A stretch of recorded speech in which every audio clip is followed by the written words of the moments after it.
Hello guys! Nandito tayo ngayon sa Shuttle Station. Mag-exit tayo ng exit B. Yan. Pag-exit natin dyan, makikita natin yung tulay na yan, papunta doon sa baba. Andyan po yung papunta doon sa baba, sa community center. Wag muna natin sila picturean, no? Hindi video. Yan, pagbaba mo doon, makita mo yung signage na may, yan, naka-arrow, papuntang To Fong San. Diyan sa baba na yan, mayroong dyang umbrella, nagpipinda ng mga candies. Ayan sa likod, ayan po yung community center. Diyan sa may community center, makikita natin yung yan po yung lugar na yan. Tingnan natin. So, unti-unti natin tingnan.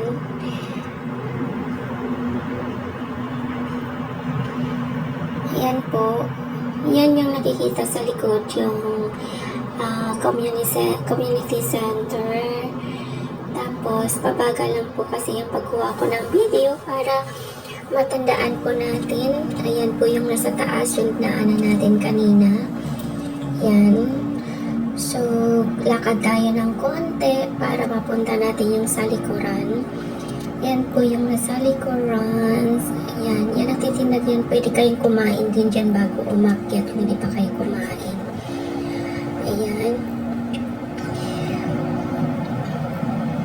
Yan na po yung community center. Nakita niyo po yung maliit na tulay. Maliit na daanan. Yan. Yan.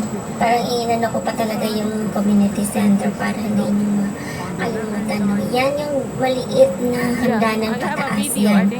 Yan na yung papunta sa taas. Umpisa na yung paglalakad natin dyan. Yan. Maganda-ganda na yun sa taas kasi maraming magagandang tanawin, mga halaman, fresh air, malayo sa ingay.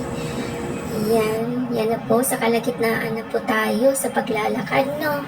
Maganda dyan kasi habang naglalakad ka, magmuni-muni, mag-meditate, iba papunta doon. Kasi yung lugar na yun, yung To Fong San na yun, ay ano yun, parang quiet time mo doon sa Panginoon. Kasi napakatahimik na lugar yun. Kung gusto mo na mag-isa o gusto mo na mag-refresh ng spiritual mo na life, yun, doon ka, dyan ka maglalakad ka, kasi napaka-ano niya, napaka-tahimik, yan itong nadaanan ko yung so beautiful. mga bulaklak, napakaganda talaga dyan, then, yan, marami din nag-aakyat, kailangan maaga ako napunta dyan, maaga kami napunta, kaya wala pa kami masyadong nakakasalubong. Pero nung pauwi na kami, marami na kami nakakasalubong, nakapaakyat. Maaga kasi kami pumunta para hindi kami masyadong bigla mag-iinit o umulan. Medyo makulim din kasi yung pag-akyat namin din. Ayan, pag na-reach mo na itong lugar na to, yan, may nakikita ka dyan yung circle. Yan, sige na kasi yung pinakaano niya yan. And pwede rin kayo mag-taxi from UTR, Shuttle. Pwede kayo magpahatid dito, tapos saka na kayo maglalakad pataas.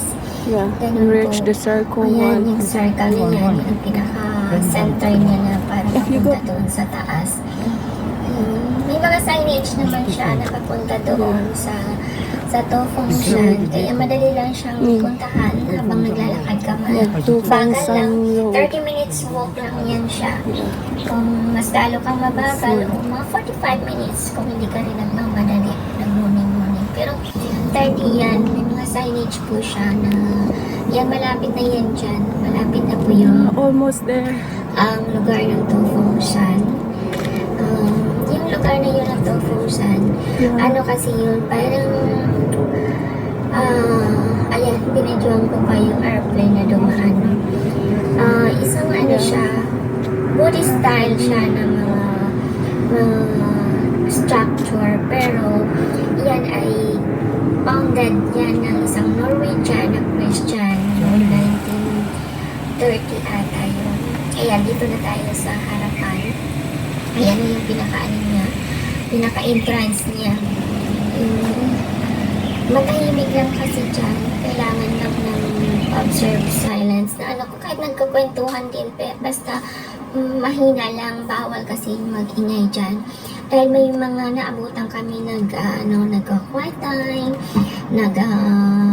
personal retreat sa sarili nila. Marami ding yung may pumupunta dyan, nag-overnight. Nagstay sila ng overnight for refreshing kasi maganda yung lugar na yun para sa yung spiritual refreshment.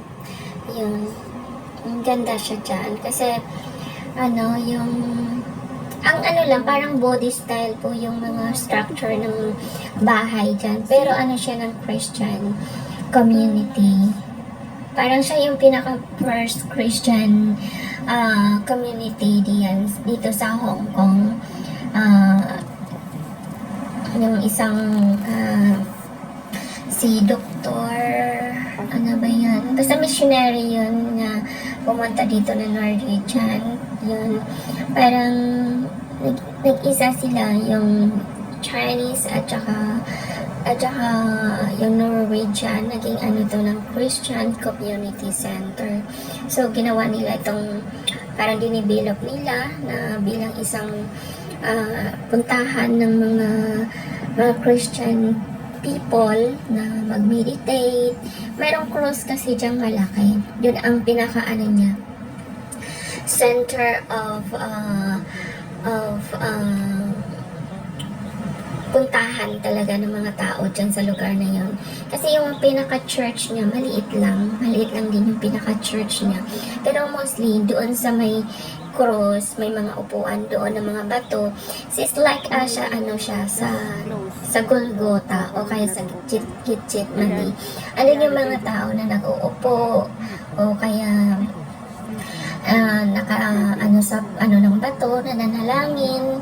Yun po yung napunta namin. Kaya hindi ka pwedeng mag-ingay kasi marami nagre-retreat doon ng mga tao. So peaceful talaga siyang lugar na. Ito yung itong bahay na to, yan ang mga bahay ng mga guest, yung mga guest room nila, yan. Pwede ka dyan mag-overnight. May din sila, mag-order ka ng food. Pagpasok mo doon, may may boat din siya na pwede kang bumili ng drinks.